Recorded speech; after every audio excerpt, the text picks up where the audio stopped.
PU में career के अवसर एवं मार्गदर्शन पर संगोष्ठी हुई। वीर बहादुर सिंह पूर्वांचल विश्वविद्यालय जौनपुर के रसायन विज्ञान विभाग रज्जू भैया संस्थान में ट्रेनिंग प्लेसमेंट सेल तथा ज्ञानस्थली फाउंडेशन लखनऊ के संयुक्त तत्वाधान में संस्था के आर्यभट्ट सभागार में सोमवार को करियर के अवसर एवं मार्गदर्शन विषय पर एक दिवसीय संगोष्ठी संपन्न हुई। अतिथियों का स्वागत रज्जू भैया के संस्थान के निदेशक डॉक्टर प्रमोद कुमार यादव ने किया। संगोष्ठी के संयोजक डॉक्टर प्रमोद कुमार, विभाग अध्यक्ष रसायन विभागाध्यक्ष व संगोष्ठी के संयोजक डॉक्टर प्रमोद कुमार ने संगोष्ठी के रूपरेखा पर प्रकाश डाला और बताया कि विभाग निरंतर छात्र छात्राओं के विकास के लिए इस प्रकार संगोष्ठी का आयोजन करता रहता है।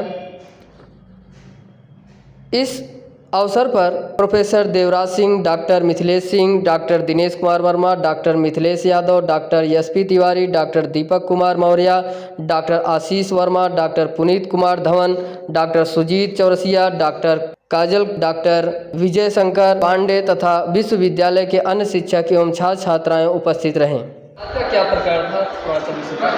जी, आज वीर बहादुर सिंह पूर्वांचल विश्वविद्यालय में ज्ञानश्री फाउंडेशन के द्वारा कैरियर और से रिलेटेड जो भी पथवे हैं उन पे डिस्कशन किया गया था और हमने बहुत सारी अपॉर्चुनिटी क्या क्या हो सकती हैं छात्रों के लिए, चाहे वो सिविल सर्विसेज हो, चाहे वो टीचिंग से रिलेटेड हो, जितने भी कैरियर अपॉर्चुनिटी छात्रों के लिए हो सकती हैं उन सभी पे हमारे जो टीम के एक्सपर्ट लोग हैं जो अलग अलग जगहों से आए थे, MGT करियर इंस्टीट्यूट के जो संस्थापक हैं देवश्री इंजीनियर देवश्री सर वो आए थे, प्लस SDM जौनपुर ज्ञान प्रकाश जी आए थे जिन्होंने सिविल सर्विसेज के बारे में बताया। मैंने टीचिंग एग्ज़ाम्स UGC नेट के लिए बताया। तो इन सारी चीज़ों पे आज चर्चा हुई थी। बच्चों का कोई डाउट भी क्लियर किया? जी, बच्चों के बहुत सारे डाउट्स थे जो सिविल सर्विसेज को लेके थे, कोचिंग्स को लेके थे, उन सब पे हमने आज बात की थी। करियर के बारे में करियर के लिए जैसे बच्चे BSc जो कर रहे हैं एकेडमिक में हैं वो क्या क्या इसके साथ कर सकते हैं, ऑनलाइन वर्क करके कैसे जॉब गेन कर सकते हैं, कैसे घर से बैठ के भी वो अर्निंग कर सकते हैं, कैसे पढ़ाई के साथ साथ अपनी जॉब को मैनेज कर सकते हैं। तो इस तरह से आज जो फील्ड से कह सकते हैं कि हटके जो अपॉर्चुनिटी हैं उन पे भी बात हुई है और अलग अलग बच्चे किस किस फील्ड में जा सकते हैं इन सब पे भी आज डिस्कशन। किस क्लास में पढ़ते हो, कहाँ पढ़ते हो? मेरा नाम शिवम सिंह है, मैं MBA HRD का छात्र हूँ। आज का कैसा कार्यक्रम रहा? आज का प्रोग्राम बहुत अच्छा था, बहुत मोटिवेट होने को मिला मुझे। काफ़ी अलका मैम ने काफ़ी अच्छा चीज़ बताया कि पढ़ाई के साथ साथ कैसे किसी को इन्फ्लुएंस करें, साइड से अपना वर्क करें और मेहनत करते रहें। कुछ डाउट भी क्लियर हुआ? हाँ, मैम ने सारे डाउट क्लियर किए, जो हमने क्वेश्चन पूछे मैम से सारे डाउट क्लियर किए मैम ने। प्लेसमेंट के बारे में क्या बताया?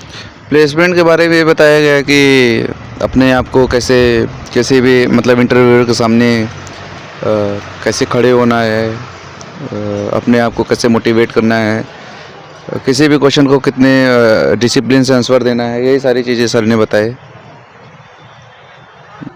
प्लेसमेंट में ये बताया गया कि अपने पर्सनालिटी डेवलपमेंट को कैसे ग्रो करें, और ये बताया गया कि जो इंटरव्यूअर रहेंगे उनसे कैसे बात करना है, जो क्वेश्चन पूछे उसका सिंपल आंसर देना है, कॉम्प्लिकेटेड आंसर नहीं बना के बताना है। काफ़ी सारी चीज़ें हमको सीखने को मिला और मैं यही चाहता हूँ कि ऐसे वन डे प्रोग्राम होते रहें जिससे कि हम लोग मोटिवेट होते रहें और हमारी पर्सनालिटी डेवलपमेंट होती रहे। क्या नाम है, कहाँ पढ़ते हैं? मैं रजत सिंह, मैं IBM डिपार्टमेंट से MBA कर रहा हूँ प्लेन से। और मैं कहना चाहता हूँ ये लड़कों के लिए स्टार्टअप करने के लिए जो MBA अलग अलग डिपार्टमेंट के लोग हैं जो यहाँ से जॉब लेने के लिए, प्लेसमेंट करने के लिए अभी वो अपना स्टार्टअप करने के लिए जो लोग आ रहे हैं यहाँ पे जो बता रहे हैं उनसे उनको काफ़ी मोटिवेट हो रहे हैं और ये बहुत ही अच्छी बात है, कॉलेज के लिए भी अच्छी बात है और यहाँ से निकल के जो बच्चे जाएंगे उनके लिए भी सही चीज़ है, अच्छी चीज़ें हो रही हैं कॉलेज में। इससे हम लोगों को बहुत सारी सीख मिल रही है, बाहर से लोग आ रहे हैं अपना लड़कों को मोटिवेट कर रहे हैं वो कैसे मतलब जाके। मैं कहना चाहता हूँ कि यहाँ पे कंपनियाँ आ रही हैं धीरे धीरे प्लेसमेंट सेल्स के लिए, तो ये जो आए हैं यहाँ पे मोटिवेट कर रहे हैं लड़कों को ताकि वो कंपनियों में अपने अकॉर्डिंग जो उनकी मूलभूत सुविधाएं हैं वो प्रोवाइड करा रहा है प्रशासन और कॉलेज प्रोवाइड करा रहा है यहाँ पे। तो मैं यही चाह रहा हूँ कि सभी लोग आके सुने उनको और मोटिवेट हो, जिससे कि उनको जो है जॉब के लिए एक रास्ता, उनको जॉब के लिए एक क्लियर रास्ता मिल सके। सभी को मेरा प्रणाम और आए हुए छात्रों को बहुत बहुत धन्यवाद और आपका बहुत बहुत अभिनंदन है इस सेमिनार में। और मेरे बारे में सर ने थोड़ा बताया है, मेरा नाम है अलका पांडे और मैं बेसिकली ऑनलाइन क्लासेस देती हूँ बच्चों को। और ये जो ऑनलाइन क्लासेस है वो कैसे आपको हेल्प कर सकती हैं और आप किस तरह से अपने करियर को चूज कर सकते हैं यूजीसी नेट के लिए, बेसिकली टीचिंग पे मैं आपके साथ बात करूंगी और सर जो है वो बात करेंगे आपके लिए सिविल सर्विसेज और अदर फैक्टर पे। सो मेरा यहाँ पर जो एक्सपर्टाइज है वो है सिर्फ और सिर्फ टीचिंग के फील्ड में, कि टीचिंग के फील्ड में आप किस तरह से अपना करियर बना सकते हैं। सो रेडी हैं आप लोग? मैंने जो स्टार्टिंग किया अपना ऑनलाइन क्लासेस का, तो आप देखेंगे कि मैंने आज से कई साल पहले जब इस चीज़ को स्टार्ट किया तो उस समय ये जो करियर के रूप में बहुत ज़्यादा फेमस नहीं था और लोग इस पे बहुत ज़्यादा ध्यान भी नहीं देते थे। तो उस समय एक बहुत नई चीज़ हुआ करती थी कि मैंने ऑनलाइन क्लासेस को स्टार्ट किया। आज तो आप सभी लोग जान रहे हैं कि ऑनलाइन क्लासेस क्या हैं, ऑनलाइन क्लासेस में पढ़ते हैं। तो मैंने सबसे पहले बीएससी किया, बीएससी करने के बाद मैंने अपना मास्टर किया और मास्टर करने के बाद मैंने एक यूजीसी नेट का एग्जाम होता है। आप में से कितने लोग जानते हैं कि यूजीसी नेट एग्जाम क्या है? मोस्टली लोग जानते हैं और ये अच्छी बात है कि आप सभी लोग इस बारे में अवेयर हैं। तो मैंने उस एग्जाम को दिया और मैंने पहली बार में ही इसको क्वालिफाई किया। फिर से मैंने दिया, तो ऐसा करते करते मैंने इसे 6 टाइम दिया, तो 6 टाइम मैंने इसको क्वालिफाई किया। देन आई रियलाइज कि जब मैं अपना क्वालिफाई कर सकती हूँ तो मैं दूसरों का भी क्वालिफाई क्यों ना कराऊं। और मैंने एक बहुत छोटा सा शुरुआत की अपने घर से और मैंने बच्चों को पढ़ाना शुरू किया और मेरे बैच में से जितने भी बच्चे थे उन सभी का mostly UGC net exam qualify हो। ये बेसिकली यूजीसी नेट एग्जाम जो था फीमेल्स के लिए बहुत अच्छा रहा, क्योंकि लड़कियों का प्रॉब्लम क्या है कि आपने मास्टर किया, मास्टर के बाद अगर आपका करियर कहीं सेट नहीं हुआ तो मोस्टली लोगों की शादी कर दी जाती है। शादी हो जाने के बाद फिर एक करियर में ब्रेक आ जाता है कि अब क्या करें। अगर आपने कोई प्रोफेशनल कोर्स नहीं किया है, आप कहीं सेलेक्ट नहीं हो पाए हैं, तो फिर क्या करें। तो ऐसे में मैंने काउंसलिंग शुरू की। ऑल इंडिया में फ्री ऑफ कॉस्ट काउंसलिंग करती हूँ कि आप अपना करियर घर पर बैठे हुए कैसे बना सकते हैं। तो इसके लिए एक बहुत अच्छा विकल्प है आज की डेट में कि आप ऑनलाइन वर्क कर सकते हैं, ऑनलाइन क्लासेस ले सकते हैं और अपने आप को कैसे सेलेक्ट करा सकते हैं बहुत ही कम टाइम स्टडी करके। आप जो स्टडी अब इस समय कर रहे हैं स्कूल में, यानी कि अपने एकेडमिक के साथ साथ आप कैसे नेट को अपनी लाइफ में ऐड कर सकते हैं और इससे आपको एक बहुत ही शानदार करियर मिल सकता है। तो उन सारी बातों पे हम आगे डिस्कस करेंगे। अब UGC net exam all India level पे होता है, आपको पता होगा। एक नेशनल एलिजिबिलिटी टेस्ट है जिसको क्वालिफाई करने के बाद आप असिस्टेंट प्रोफेसर बन सकते हैं, यानी कि आप एलिजिबल हो जाएंगे पूरी इंडिया में किन छात्रों को पढ़ाने के लिए जो विश्वविद्यालय में पढ़ रहे हैं। तो उनको पढ़ाने के लिए यूजी और पीजी में आप योग्य हो जाते हैं। अगर आप इससे पहले भी कई सारे एग्जाम है, आपने बीएड किया है, तो आप टेट सीटेट क्वालिफाई करके टीचिंग में जा सकते हैं। लेकिन अगर आप प्रोफेसर बनना चाहते हैं, असिस्टेंट प्रोफेसर बनना चाहते हैं, तो आपको यहाँ पर यूजीसी नेट एग्जाम क्वालिफाई करना ही पड़ेगा। आज की डेट में यूजीसी ने ये जरूरी कर दिया है कि आपका नेट क्वालिफाई होना ही चाहिए, तभी जाके आप यहाँ पर प्रोफेसर बन सकते हैं। इसके साथ साथ आप पीएचडी भी कर सकते हैं। तो ये एक जो कैरियर है वो आपको आपकी बीएससी, एमएससी, मास्टर, आप चाहे जो भी पढ़ाई कर रहे हो, आप उसी पढ़ाई के साथ साथ इसकी प्रिपरेशन कर सकते हैं। इसकी प्रिपरेशन करने के लिए आपको बहुत ज्यादा समय देने की जरूरत नहीं है। आप जो पढ़ाई कर रहे हैं मास्टर में, जो बुक्स आपकी स्टैंडर्ड्स हैं, जो आपको यहाँ टीचर्स पढ़ा रहे हैं, उसी के साथ साथ आप इसको लेके चल रहे हैं। साइंस के लिए आपका CSIR होता है और आर्ट सब्जेक्ट के लिए यूजीसी के थ्रू नेट होता है। दोनों में जो पैटर्न है पेपर का वो लगभग सेम ही है। वो आप सारे लोग जान रहे होंगे कि पेपर का पैटर्न क्या है। आप में से किसी का कोई भी क्वेश्चन होगा, कोई भी क्वेरी होगी, तो आई विल टेक, आप उसकी प्रिपरेशन करना स्टार्ट कर दीजिएगा यूजीसी नेट के लिए। और आप जैसे ही मास्टर क्वालिफाई करें और इसके साथ साथ आप रिसर्च में भी यहाँ से जा सकते हैं। जिन बच्चों को लगता है कि उनको अपना कैरियर रिसर्च में बनाना है या उनको रिसर्च स्कॉलर बनना है, तो वो भी यहाँ से यूजीसी नेट क्वालिफाई करेंगे। उसी के साथ साथ जो बच्चे टॉप मोस्ट पे आते हैं वो मोस्टली जेआरएफ के लिए सेलेक्ट हो जाते हैं। आप में से कई सारे जेआरएफ स्कॉलर भी होंगे यहाँ पे। तो आप फिर वहां से जब जेआरएफ में चले जाते हैं तो आपको पढ़ाई करने के लिए, रिसर्च करने के लिए जो पैसा है वो गवर्नमेंट की तरफ से आपको स्कॉलरशिप के रूप में मिलता है। तो आपकी जो इकोनॉमिक कंडीशन है, जो एक बच्चों की बहुत अच्छी नहीं होती है, उसमें आपकी जो प्रॉब्लम है वो यहाँ पे दूर हो जाती है। तो इस तरह से यूजीसी नेट जो है वो आपको कैरियर में हेल्प करता है। टीचिंग के जितने भी एग्जाम हैं उसके लिए कोई अलग से पढ़ाई करने की जरूरत नहीं पड़ती है। आप बस जो भी एकेडमिक पढ़ रहे हैं उसी के साथ साथ जो आपकी बेसिक बुक्स हैं उन्हीं के साथ आप यहाँ पे प्रिपरेशन कर सकते हैं। अब इससे क्या होता है, बाद में आप क्या क्या आपको बेनिफिट मिलते हैं। आप जब नेट एग्जाम क्वालिफाई कर सकते हैं तो बहुत सारी ऑनलाइन प्लेटफॉर्म है आज की डेट में, आप वहां पे अपना खुद का टीचिंग के लिए आप जा सकते हैं, टीचिंग कर सकते हैं और इस पढ़ाई के साथ कर सकते हैं, यानी कि इसको आपको कंप्रोमाइज करने की जरूरत नहीं है। आप 1 से 2 आवर घर से बैठ के बहुत अच्छी इनकम और अर्निंग को कर सकते हैं।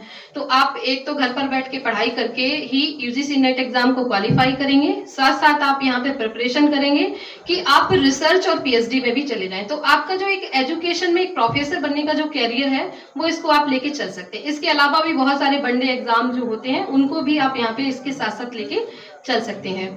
इसमें आपके मन में कोई सवाल हो यूजीसी नेट को लेके, या आपको लगता है कि टीचर कैसे बन सकते हैं, या कोई भी है तो आप पूछ सकते हैं सवालों को भी। किसी का कोई सवाल? नहीं, कोई बात नहीं। और इसी के साथ साथ आप चाहें तो सिविल सर्विसेज की भी प्रिपरेशन कर सकते हैं, ऑनलाइन कंटेंट बना सकते हैं और उस ऑनलाइन कंटेंट के साथ साथ आपका जो कैरियर है वो कहीं ना कहीं बहुत अच्छा सेट हो जाएगा। एक टाइम आएगा आप एक्सपर्ट बन जाएंगे और ये आपको लाइफ में बहुत बहुत आगे भी ले जा सकता है। मैंने जब अपने करियर की स्टार्टिंग की तो मैं कुछ भी नहीं थी, मुझे जो कुछ भी दिया वो कोचिंग ने दिया और बस ऑनलाइन स्टार्ट किया, फ्री ऑफ कॉस्ट मैंने बच्चों को पढ़ाना शुरू किया स्टार्टिंग में और आज मेरे पास धीरे धीरे करते करते 47,000 बच्चे जुड़ चुके हैं। और मैं स्पेशली वर्क करती हूँ फीमेल्स जो मास्टर करके घर में बैठी हैं, कुछ भी नहीं कर रही हैं, वो एक बार एलिजिबल हो जाती हैं, पढ़ाई के साथ साथ वो घर संभालती हैं, इसके साथ साथ एग्जाम पास करती हैं और असिस्टेंट प्रोफेसर भी बने हैं। कई सारे ऐसे बच्चे हैं जो घर को संभालते हुए बच्चियां आज असिस्टेंट प्रोफेसर बन गई हैं और बहुत अच्छी अच्छी यूनिवर्सिटी में, चाहे वो DU हो, चाहे वो JNU हो, चाहे आपका लखनऊ यूनिवर्सिटी हो, जितनी भी सेंट्रल यूनिवर्सिटी हैं वहां मैंने देखा है कि वो लड़कियां जो सिर्फ घर पे थी, कुछ भी नहीं कर रही थी, वो आज इस एग्जाम को पास करने के साथ साथ PhD भी कर रही हैं और कई सारे लोग जो है वो असिस्टेंट प्रोफेसर बन चुके हैं। तो इसका मतलब यही है कि जो टीचिंग के एग्जाम्स हैं, एलिजिबिलिटी के एग्जाम हैं, इसकी जो प्रिपरेशन है वो अपने आप एकेडमिक्स के साथ साथ करिए। इसका जो मोटिवेशन है वो आपको इंटरनली होना चाहिए कि आपको अंदर से लगना चाहिए कि हाँ मुझे अपना कैरियर जरूर बनाना है। कैरियर बनाना बहुत जरूरी है आज की डेट में, हमेशा से रहा है, लेकिन अब ये हमारी आवश्यकता हो गई है कि हम अपनी आइडेंटिटी यानी कि पहचान को बनाएं। तो जब आप अपनी पहचान बनाना चाहें और ऐसा जो जुनून है वो आपके अंदर से आना चाहिए कि हाँ मुझे अपने लिए कुछ करना है, अपने परिवार के लिए कुछ करना है, जिस जगह में पैदा हुई हूँ या वहाँ के लिए कुछ करना है, जिस यूनिवर्सिटी में मैं पढ़ती हूँ वहाँ के लिए मुझे कुछ करके दिखाना है। तो इस तरह का जब मोटिवेशन इंटरनली आपके अंदर आएगा तो डेफिनेटली आप अपनी इस पढ़ाई के साथ साथ इस चीज को भी अपनी लाइफ में कहीं ना कहीं ऐड करें। तो जैसे ही आप ये करेंगे आप देखेंगे कि आपके अंदर चेंजेस आने शुरू हो गए हैं और आपके पास एक बहुत अच्छा टूल है। मुझे नहीं लगता है कि किसी के पास ये नहीं होगा, सबके पास है, लेकिन समस्या क्या है कि आप इसको यूज नहीं कर रहे हैं, ये आपको यूज कर रहा है ना। हम ज्यादा से ज्यादा रील्स बनाते हैं, वीडियोस बनाते हैं, फोटोज, ये सब इंस्टा, फेसबुक, सारा टाइम हम यही करते हैं। तो ये बेसिकली मोबाइल आपको यूज कर रहा है, आप मोबाइल को यूज नहीं कर रहे। आप थोड़ी देर भी 10 मिनट भी अपना फोन रख के देख लीजिएगा, 1 घंटे आप फोन जमा करके देखिए, आपको क्रेविंग होने लगेगी, मेरा मोबाइल कहाँ है, होता है ना ऐसा। तो मोबाइल से थोड़ी सी दूरी बनाइए और स्टडी जब करिए तो मोबाइल को एकदम से अलग रख दीजिएगा। जो भी आप ऑनलाइन क्लासेस लेते हैं वो लीजिए, लेने के बाद जो आप सेल्फ स्टडी करते हैं मोबाइल से थोड़ा सा दूरी बनाइए, सोशल मीडिया से थोड़ी सी दूरी बनाइए। हाँ, अगर आप सोशल मीडिया पे कोई कंटेंट बना रहे हैं, आपका कंटेंट कोई देखे। मेरी एक फ्रेंड है, वो सोशल मीडिया पे ब्लॉग लिखती है, कंटेंट बनाती है और मुझे लगता है वो 8 से 10 करोड़ रुपए उसी से कमाती है। हाँ, बहुत पैसा है, बहुत पैसा है, आप सोच नहीं सकते, बिहाइंड द लिमिट। लेकिन हम क्या करते हैं, हम दूसरों का कंटेंट देख रहे हैं बैठ के, हम रील्स देख रहे हैं, हम ये नहीं बना रहे हैं कि हमारी कोई रील्स देखे। तो अपने आप को इस तरह से बनाइए, इस तरह से तैयार करिए कि आपको लोग जाने, आपकी खुद की आइडेंटिटी क्रिएट हो, और एकेडमिक के साथ साथ कोई स्किल भी जरूर डेवलप करिए जिस स्किल से आपको पहचान मिले और आपका जो नाम है, आपके माँ बाप का जो नाम है वो रोशन हो। ठीक है गाइस, तो बस आज मैं इतना ही कहना चाहूंगी। समय का थोड़ा सा अभाव है और कोशिश करने वालों की कभी हार नहीं होती है, तो कोशिश करते रहें। And thank you so much and wish you all the best. जितने भी प्लेसमेंट सर्विसेज जो भी अलग अलग तरह के फील्ड्स में जॉब कंडक्ट हो रही है उसका पता चलेगा। तो अगर आप ज्वाइन करना चाहें तो ज्ञानस्थली बाई अलका पांडे करके टेलीग्राम पे आप ज्वाइन कर सकते हैं। उसमें बस आप मैसेज नहीं कर सकते, आप मॉर्निंग या इवनिंग में एक बार बस चेक कर लीजिएगा कि आपके काम का तो कोई पोस्ट नहीं है, जिसे पता नहीं चल पाता है क्योंकि अवेयरनेस की बहुत कमी होती है, हमें पता ही नहीं चलता है कि कहाँ पे जॉब आई है, तो वो आप कर सकते हैं। ठीक है। दूसरी बात ये है कि आप में से अगर कोई भी बच्चा उसको ये लगता है कि वो ऑनलाइन वर्क करना चाहता है 1 से 2 आवर और उसके अंदर ये है कैपेसिटी, तो आप ऑनलाइन कंटेंट क्रिएट कर सकते हैं। उसके लिए भी आप मुझे वहीं मेरे जो टेलीग्राम चैनल है वहां पे आप डाल देंगे कि हाँ मैं इंटरेस्टेड हूँ, मुझे अर्निंग भी करनी है पढ़ाई के साथ साथ, तो उसके लिए भी मैं आपको अपॉर्चुनिटी दूंगी। ठीक है, थैंक यू सो मच।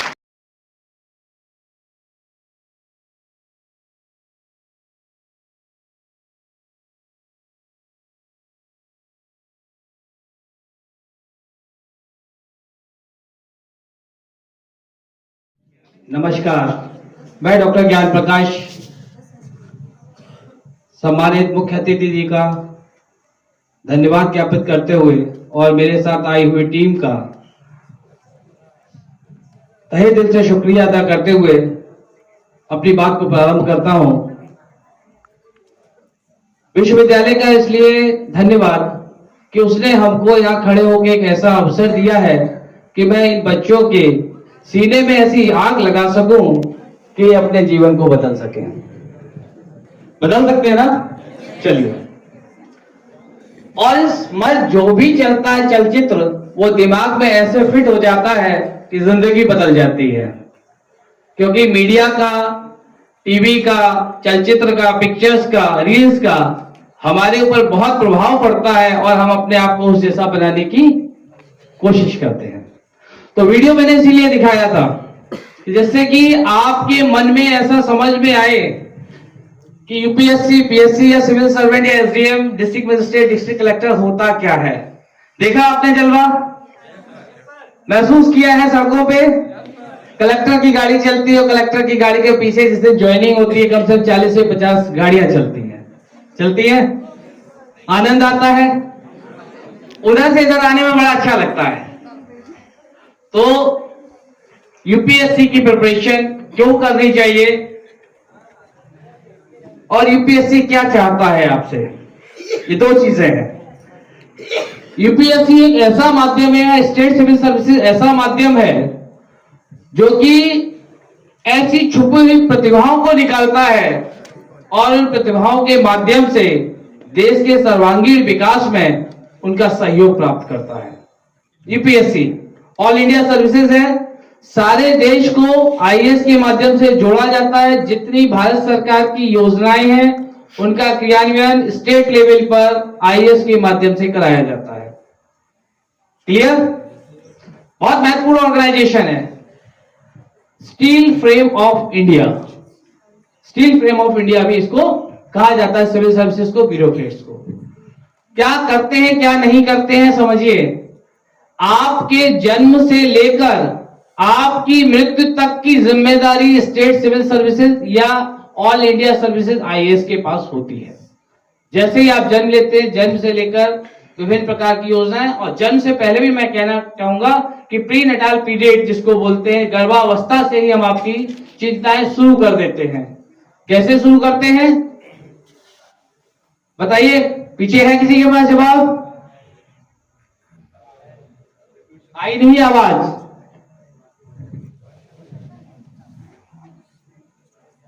हम मातृबंधन योजना के माध्यम से माताओं को ऐसा भोजन उपलब्ध कराते हैं और वो माताएं गर्भवती माताएं होती हैं, तो सोचिए कि आपके आने से पहले उत्तर प्रदेश की सरकार या ऑल इंडिया सरकार आपका संरक्षण करना स्टार्ट कर देती है और हमको कोशिश करने का मौका मिलता है कि हम आपके जीवन को क्या कर सकें, संवार सकें। हमारा कुछ नहीं है, सच बताएं, ऑल इंडिया सर्विसेज या स्टेट सर्विसेज के लोगों का खुद का कुछ नहीं होता है, क्योंकि हम अपनी जो सेवा कर रहे होते हैं वो इतने तन मन से कर रहे होते हैं और उसमें धन हमारा नहीं होता है, भारत सरकार का, उत्तर प्रदेश सरकार का होता है। लेकिन देखा क्या जाता है, जिस हाथ से सेवा हो रही होती है उन्हीं हाथों को देखा जाता है, ये नहीं देखा जाता कि कौन कर रहा है। तो 12th के बाद जो लोग होते हैं, कई प्रकार के कैरियर्स आपके पास हो सकते हैं, विकल्प हो सकते हैं। जैसे इंटरमीडिएट जैसे ही आप करते हैं तो आपके पास 3 डायरेक्शंस होती हैं, या हाई स्कूल जैसे ही आप 10th करते हैं 3 डायरेक्शन बनती हैं। पहली डायरेक्शन विज्ञान वर्ग, जिसके आप लोग छात्र हैं, दूसरी डायरेक्शन ह्यूमैनिटीज या कला वर्ग, और तीसरी वाणिज्य वर्ग, प्रोफेशनल्स ऑफ टैक्सेशन वगैरह जो लोग बनते हैं। आप साइंस के स्टूडेंट हैं तो साइंस की स्ट्रीम की तरफ धीरे धीरे चलना शुरू करते हैं। 10th के बाद सबसे पहली परीक्षा जिसको देकर आप अधिकारी बन सकते हैं उसको कहते हैं नेशनल डिफेंस सर्विसेज। एनडीए का एग्जामिनेशन होता है, साल में 2 बार कराया जाता है। 16 वर्ष से लेकर 19.5 साल तक की उम्र तक के जो बच्चे होते हैं वो इस सेवा में आकर सबसे पहले सबसे छोटी कम उम्र में आकर क्या कर सकते हैं, अधिकारी के रूप में अपना और अपने परिवार का मान बढ़ा सकते हैं। पहली चीज। इसके बाद अगर आप ये नहीं करना चाहते, प्रोफेशनल बनना चाहते हैं, तो इंजीनियरिंग या मेडिकल के स्टूडेंट या पैरामेडिकल के स्टूडेंट्स बनकर आप सर्विसेज में जा सकते हैं। इंजीनियरिंग में बीटेक क्लियर, आर्किटेक्ट भी आप बन सकते हैं, बीआर का डिग्री कोर्स होता है वो भी आप कर सकते हैं। और जो टॉप मोस्ट इंस्टीट्यूट है, आईआईटीज, आईआईएम्स, या इनमें भी आप जा सकते हैं। एक और खास बात, मन में ये मत रखिएगा कि मैं बहुत छोटी सी जगह से आया हूं, जौनपुर जैसी जगह है और वहां से मैं तरक्की नहीं प्राप्त कर सकता हूं। मेरे साथ मंच में 2 ऐसे गणमान्य व्यक्ति मौजूद हैं जिनकी पृष्ठभूमि जो है वो ग्रामीण अंचल से है। सुश्री अलका पांडे जी का जन्म एक ग्रामीण अंचल में हुआ है। इन्होंने अपनी बेसिक एजुकेशन प्राइमरी स्कूल, जो हमारे बेसिक शिक्षा के स्कूल होते हैं, वहां से प्राप्त की है और वो पिछड़ा हुआ क्षेत्र है, उस क्षेत्र से बालिकाओं को बहुत पढ़ने की आजादी नहीं होती है। उसके बावजूद भी इतने बड़े स्तर पर पुस्तक लिखने के बाद, समाज सेवा करने के पश्चात, अपना खुद का YouTube चैनल होते हुए, जिसकी आज की डेट में 47,000 छात्र एनरोल्ड हो, और भारतवर्ष की कोई ऐसी यूनिवर्सिटी, कोई ऐसा गांव नहीं होगा जहां का छात्र उनका एनरोल्ड नहीं है। सबसे बड़ी बात कि वो सारे के सारे बच्चे आप जैसे ही हैं जिनके पास संसाधनों की बहुत कमी है। और इतना सब होने के बाद, फ्री पढ़ाने के बावजूद भी, इतना सब करने के बाद मैडम का ईयरली टर्नओवर जो है 1.5 करोड़ है। पशु प्रेमी है। दूसरे जो उनके बगल में बैठे ना इंजीनियर साहब, स्मार्ट हीरो दिख रहे हैं ना, दिखने में जितने स्मार्ट दिख रहे हैं ना, जितने एकदम, लेकिन पढ़ाने में उतने ही टफ है। इनके नाम से बच्चा, स्टूडेंट जो होता है ना, इतनी अच्छी मॉनिटरिंग करके पढ़ाते हैं ना। अभी अपने जब लेक्चर देंगे तो समझिएगा कि कितनी मैच्योरिटी के साथ ये पढ़ाते हैं। और जब पढ़ाएंगे ना तो कोई कॉम्प्रोमाइज नहीं, कोई भाईबंदी नहीं। बच्चे को सेलेक्ट कराना इनकी अंतिम और पहली, मतलब 2 ही इनके पास है, बीच में इन्होंने कोई कंडीशन रखी। पहली और अंतिम इनकी कंडीशन है, अगर मेरे पास आना है या तो पढ़ाई छोड़ दो या सेलेक्ट हो जाना। ये इनका गोल है। और ये भी कोई बहुत ऐसा नहीं है कि हम जो 3 लोग अगर आपको दिख रहे हैं ना, तो ऐसे हम लोग कोई ऐसे इंस्टीट्यूट से नहीं पढ़कर आए हैं। अपने दिमाग से भ्रम निकाल दीजिएगा कि बहुत बड़े इंस्टीट्यूट में पढ़ने से बहुत उच्च लेवल तक जाते हैं। हम लोग सरकारी माध्यमों के विद्यालयों से पढ़कर आए हैं, ऐसे इंस्टीट्यूट से पढ़कर आए हैं जहां आप लोग भी पढ़ के आए। We can be. और सबसे बड़ा मिथक मैं आपको आज तोड़ना चाहूंगा। आपको लगता है सिविल सर्विसेज के लिए किसकी किसकी आवश्यकता होती है? एक सिंगल ऐसी चीज जिसकी आवश्यकता होती है, लोग सोचते हैं क्या? आवाज नहीं आ रही है पीछे से। किसकी? सबसे पहली फर्म डिटरमिनेशन की। मन के अंदर आग होनी चाहिए। जिस दिन कोई भी बच्चा नीली बत्ती की गाड़ी देख लेता है 2 घंटे एक्स्ट्रा पड़ता है ना। और जिस दिन किसी ने ताना मार दिया तुम तो कुछ नहीं कर सकते हो, उस दिन बिना खाना खाए 3 घंटा और पड़ेगा ना? पढ़ते हो। मैं उत्तर प्रदेश की सिविल सर्विसेज का ऐसा उदाहरण हूं जिसने किसी भी कोचिंग इंस्टीट्यूट से कोचिंग नहीं की है और उत्तर प्रदेश में 12वीं रैंक के साथ खड़ा हुआ हो।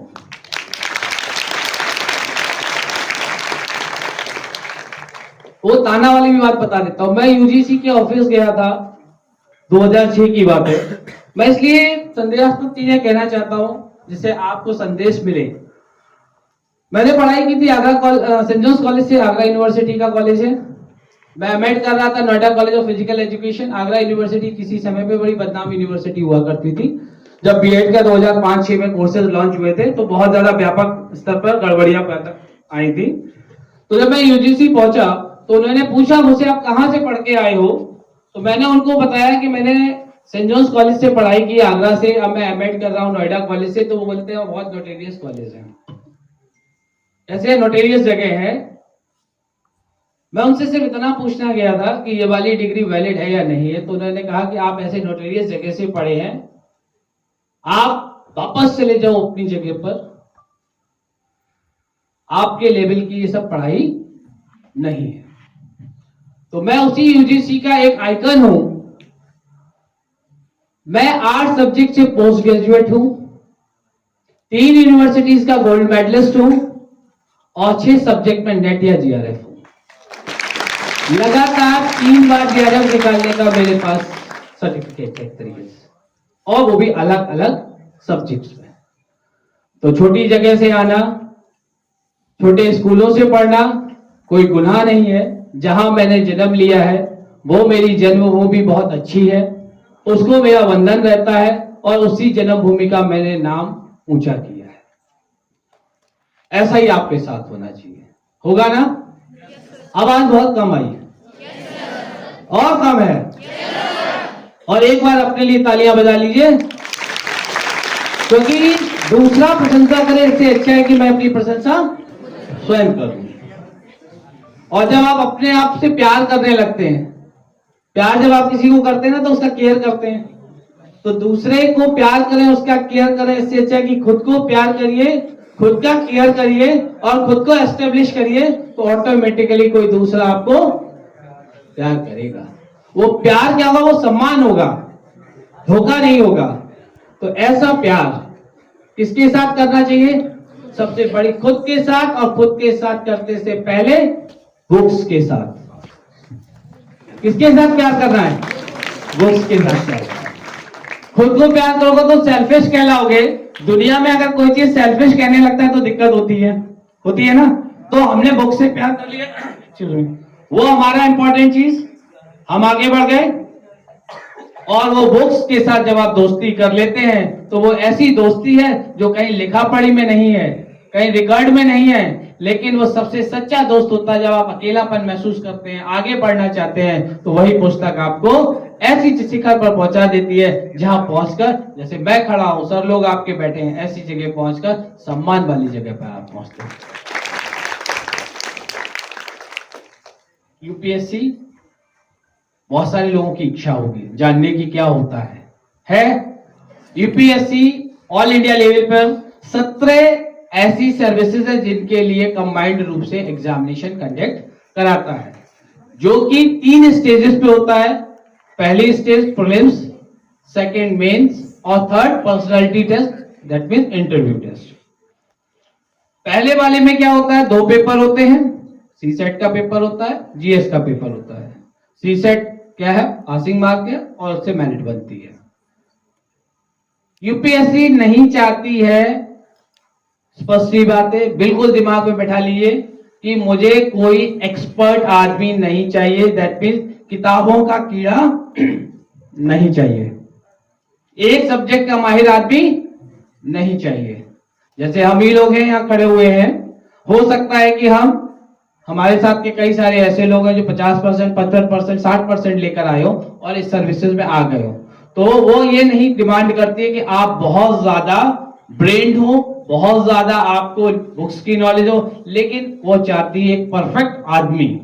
कैसा?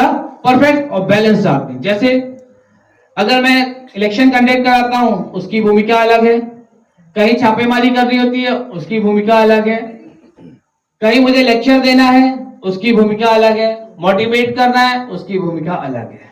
अलग अलग भूमिकाओं का, सस्ता लाइसेंस जारी करना है तो उसकी अलग भूमिका है। उसके बाद आपने देखा होगा जब आप सीसेट का पेपर देते हैं उसमें कॉम्प्रिहेंशन के क्वेश्चंस आते हैं, नेट में भी ऐसे ही क्वेश्चंस आते हैं।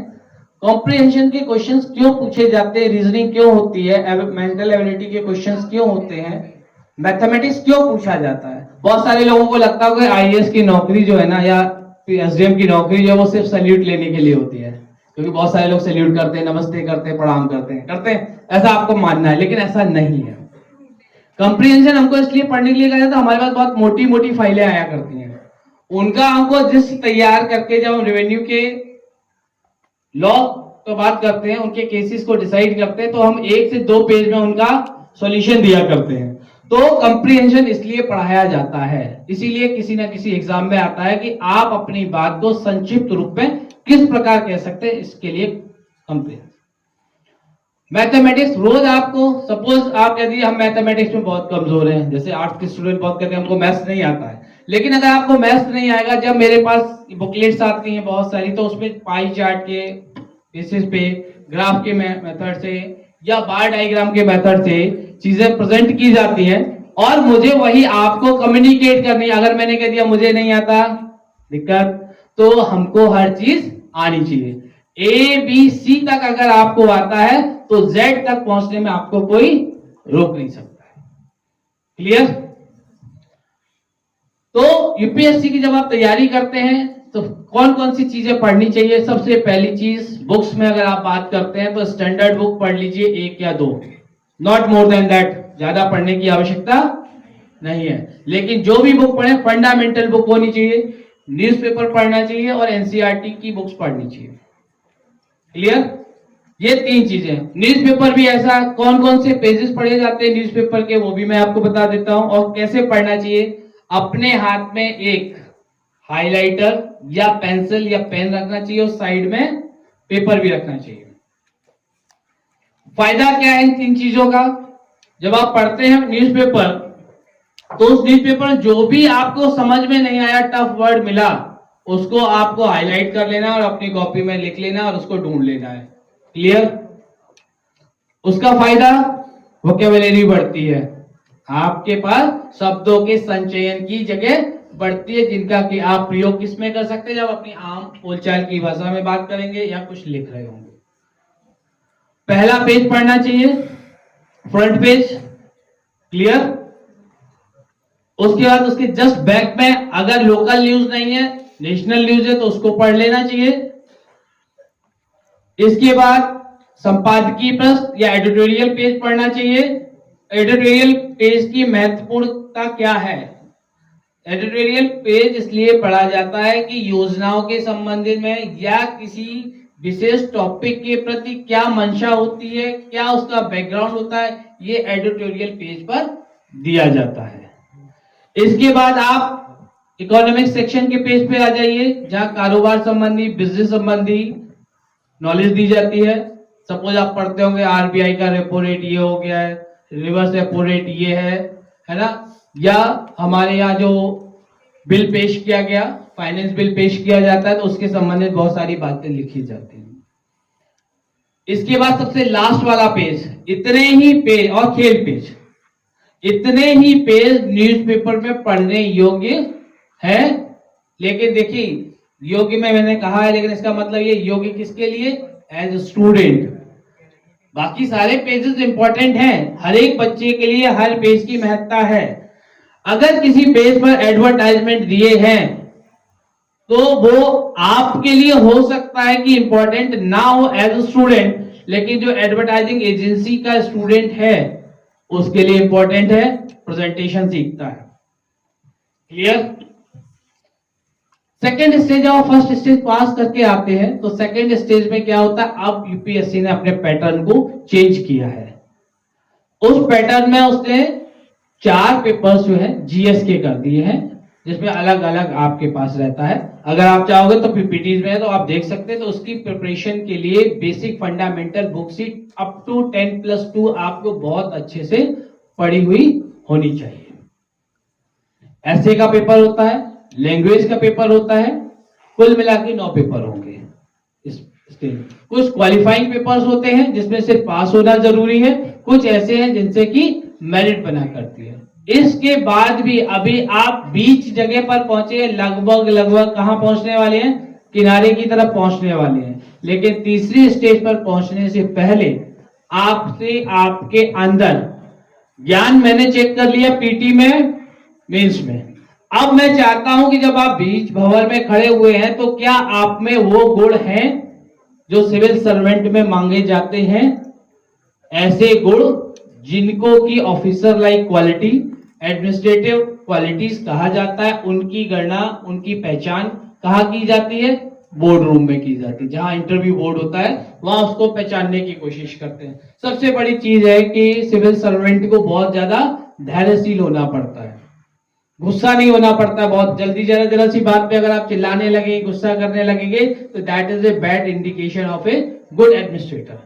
सबके साथ मिलजुल के कैसे आपको काम करना चाहिए, ये हम लोगों को क्या, हमारा बेसिक काम क्या है? हमारा बेसिक काम है काम करवा लेना, चाहे गवर्नमेंट का काम हो चाहे प्राइवेट सेक्टर का काम हो। अल्टीमेटली सिविल सर्वेंट का काम होता है काम करवाना। और इसीलिए चूंकि हम सबका काम करा रहे होते हैं, इसीलिए सब हमारी तरफ देखते हैं, हम लोग रोल मॉडल होते हैं, और इसी कारण हमारी उनके बीच में क्या होती है, इमेज बनी है, अच्छी और गुड इमेज बनी है। इसीलिए सिविल सर्वेंट आईएएस जो होता है टॉप मोस्ट है, जिसके लिए आपको मैंने पहले ही वीडियो दिखाया था, वो आपके मन में परिवर्तन लाएगा। क्लियर? बुक्स कैसे पढ़नी है? बुक्स भी स्टैंडर्ड बुक पढ़ लीजिए, लोकल ऑथर, सारी बुक्स में कुछ ना कुछ अच्छा लिखा रहता है, कोई भी किताब खराब नहीं है। जैसे महात्मा गांधी जी के साथ एक वाक्य है, मैं शेयर करना चाहूंगा कि कोई व्यक्ति रोज उनको 2 पेज के A4 शीट जैसी होती है उस पर गाली लिखकर भेजा करता है ना। और महात्मा गांधी जी क्या करते थे, उसमें से एक चीज निकाल लेते थे। वो चीज क्या थी? ऑलपिन निकाल लिया करते थे और उसको अपने इधर लगा लिया करते थे, पेपर फाड़ के फेंक देते थे। किसी ने उनसे पूछा ऐसा आप क्यों करते हैं? बोला वो ऑलपिन मेरे काम की है और ये गालियां मेरे काम की नहीं, इसलिए इस पेपर को मैं फाड़ देता हूं, ऑलपिन अपने काम में अगले किसी यूज में ले लेता हूं। तो हर जगह से अपने काम की चीजों को एक्सट्रैक्ट करना ही बुद्धिमत्ता है, और नेगेटिव चीजों से अपने आप को बचाए रखना ये सर्वोत्तम गुण है। अपने साथ, अपने साथियों के साथ अच्छे संबंध रखिएगा, फंडामेंटल चीज है। क्यों? क्योंकि शिखर अकेले में क्या करते हैं अपन? सिंपल आप ही से पूछ लेता हूं, एक अकेला आदमी अगर रूम में हो तो क्या कर रहा होगा? क्यों चाहिए हमें एकांत? आवाज नहीं है, तेज बोलो। हम अकेले में क्या चाहते हैं? जब हम गुस्सा होते हैं, रोना चाहते हैं, तो हम क्या कहते हैं? मुझे अकेला छोड़ दो।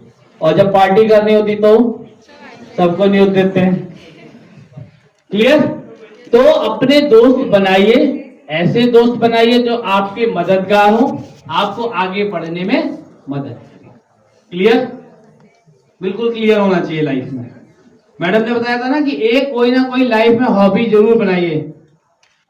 अगर किसी बच्चे की मोबाइल हॉबी है तो मोबाइल कन्वर्ट करे अपनी लाइफ को किसी अच्छी चीज के लिए।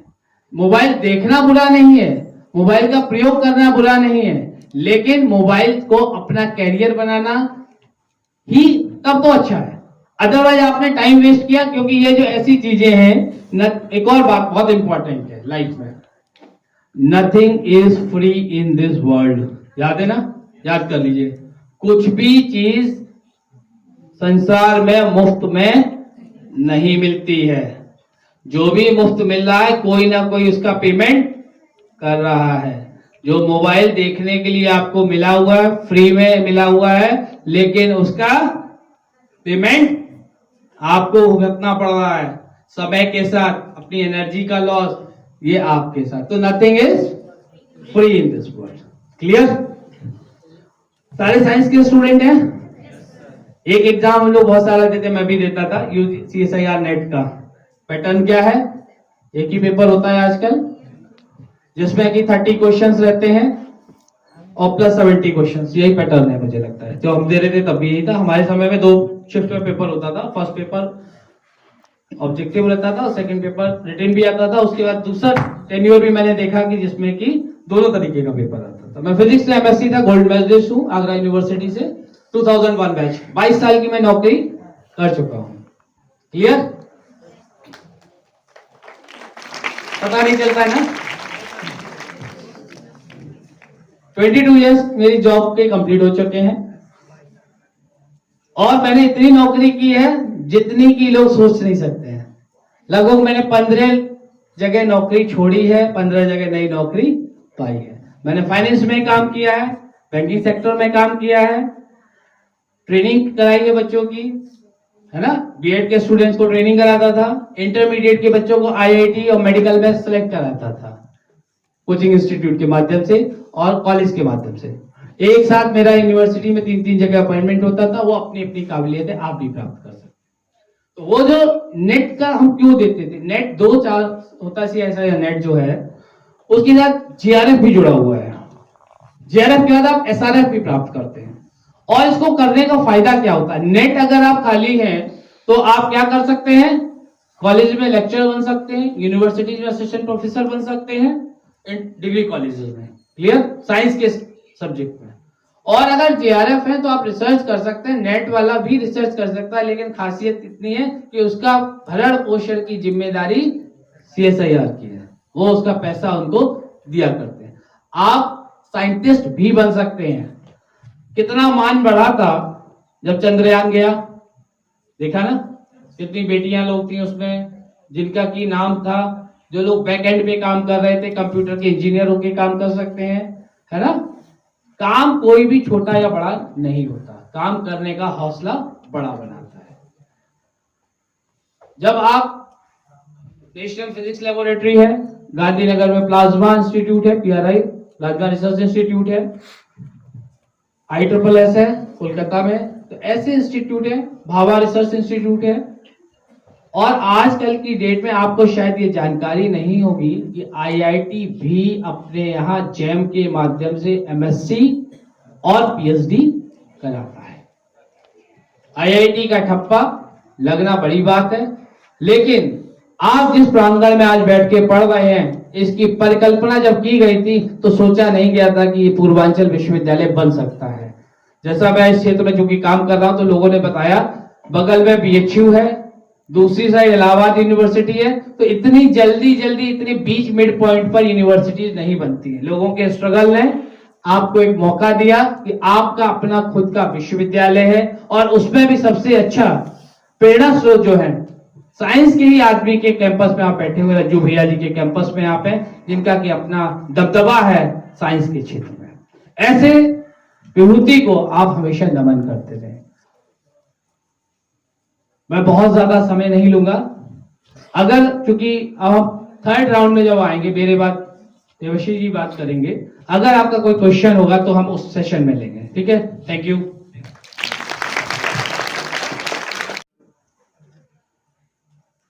सभी मंचासीन महानुभावों को नमस्कार। जो विद्यार्थी जा रहे हैं, हो सकता है आपके बड़े काम की बात सुनने में आ जाए, और मैं चूंकि आपके यहाँ पर जो डिपार्टमेंट हेड है आपके प्रमोद जी, उनसे मैं बात कर चुका हूं, तो आप अगले कुछ मिनट मुझे क्यों ध्यान से सुने वो पता चल जाएंगे अगले 30 सेकंड में। और मुझे पूरा भरोसा है यहां से जाने वाले लोग काफी हद तक पछताने वाले हैं कि ये मुझे होना चाहिए था। मैं जिस इंस्टीट्यूट में कार्यरत हूं, और मैं मेरा एक इंस्टीट्यूट जो चला रहा हूं, MGD करियर इंस्टीट्यूट, ग्वालियर में है। वहां पर हम लोग फैकल्टीज को हायर करने के लिए कोटा जाते हैं और वहां से जब हम फैकल्टीज लेकर के आते हैं तो आपको जानकर के संतोष होगा कि हमारे यहां मिनिमम पैकेज फैकल्टी के लिए 12 लाख और मैक्सिमम पैकेज जो हम देते हैं वो 80 लाख है।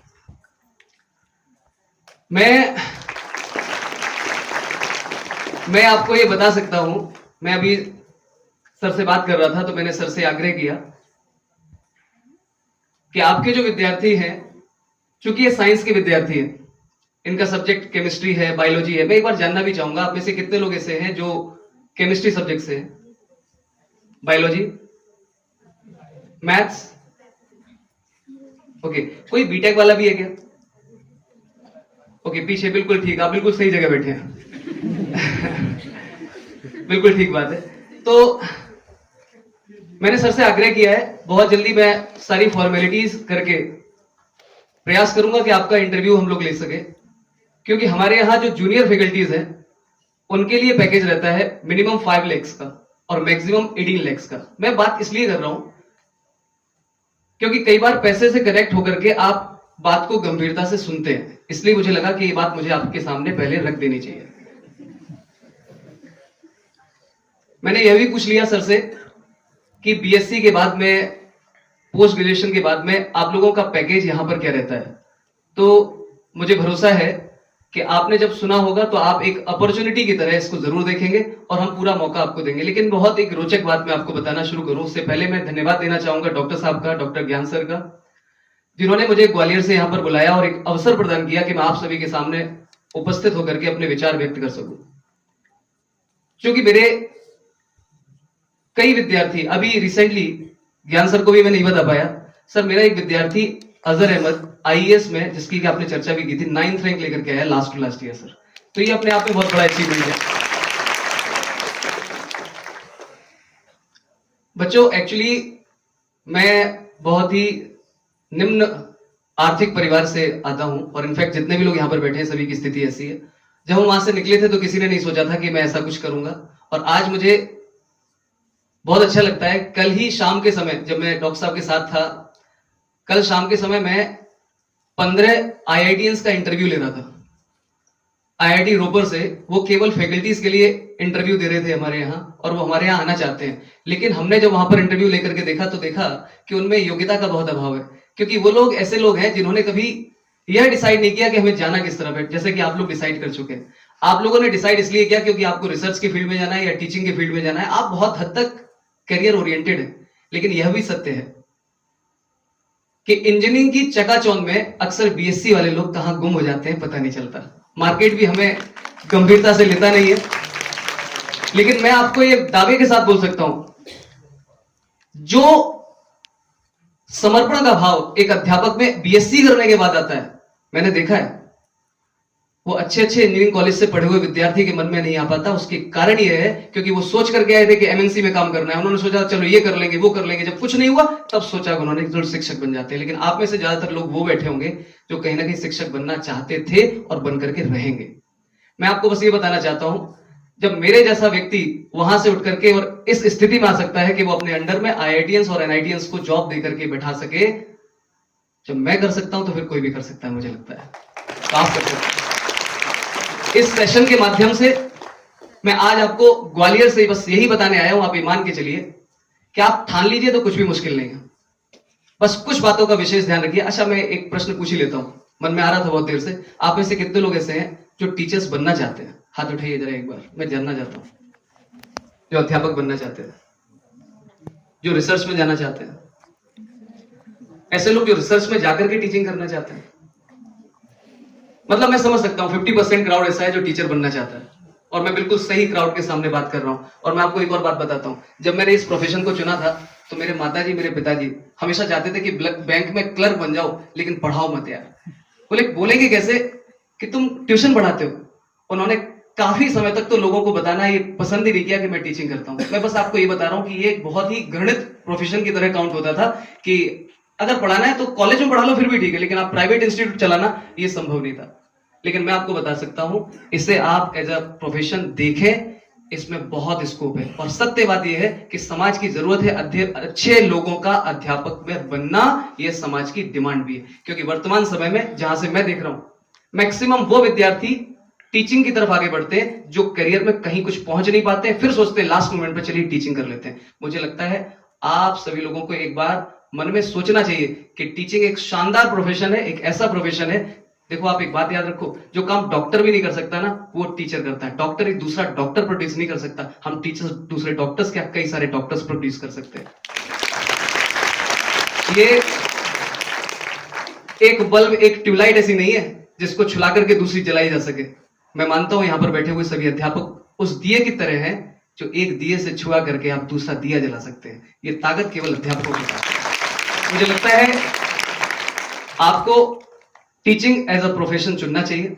और चूंकि मैं खुद को आज भी गणित का एक विद्यार्थी ही मानता हूं, तो मैं उस विद्यार्थी वाले भाव से आपको कुछ एक बातें सिखाकर जाना चाहता हूं कि जब भी आप वैसे लोग प्रयास करें टीचर बनना है, तो सबसे पहले आपका व्यक्तित्व, आपका आचरण इस दायरे में होना चाहिए जो आपको सूट करे। अन्यथा आए दिन न्यूज़पेपर्स में न जाने कैसी कैसी न्यूज आती है कि यहां ये हो गया, वहां ये हो गया। और यह सब तब होता है जब आप विचार से अध्यापक होते हैं।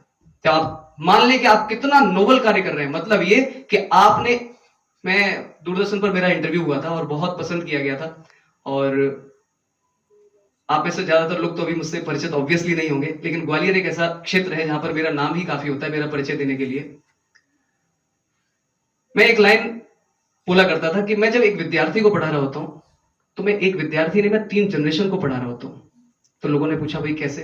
मैंने कहा देखो भैया, अगर एक विद्यार्थी पर मैंने ईमानदारी से काम करके उसे अच्छा करा दिया, तो उसके जीवन में बदलाव आएगा। कमाल की बात है कि उसके माता पिता यानी कि उसके जस्ट ऊपर वाली जो जनरेशन, उसमें बहुत सारा बदलाव आ जाएगा। और तीसरा, उसके आगे आने वाली पीढ़ी में बदलाव आएगा। यानी कि एक विद्यार्थी, ये एक विद्यार्थी तक सीमित नहीं है, ये 3 पीढ़ियों तक सीमित है। जब यह सोच हमारे अंदर आती है तो हमें लगता है कि हमें क्यों पढ़ाने के प्रति काम अच्छा और ईमानदारी से करना चाहिए। हाँ, ये सत्य है, लोग कहते थे कि ठीक है चलो अच्छा काम कर लिया, बट पैसे नहीं है। मैं दावे के साथ कह सकता हूं, आप ईमानदारी से बस काम करो अपना, चाहे कोई भी काम करो, पैसा तो आपके पीछे पीछे भागेगा, ये कंफर्म है। लेकिन अगर आप पैसे के पीछे भागोगे तो फिर भाई सम्मान नहीं मिलेगा, ये कंफर्म बात है। मुझे लगता है मुझे ज्यादा समय नहीं लेना चाहिए, कभी भविष्य में मौका मिलेगा तो आपके बीच जरूर आएंगे। और अगर मुझे आपके अध्यापक परमिशन देंगे तो मैं यहां पर HR में मेल भेज करके आप लोगों का इंटरव्यू जरूर करना चाहूंगा। Thank you so much.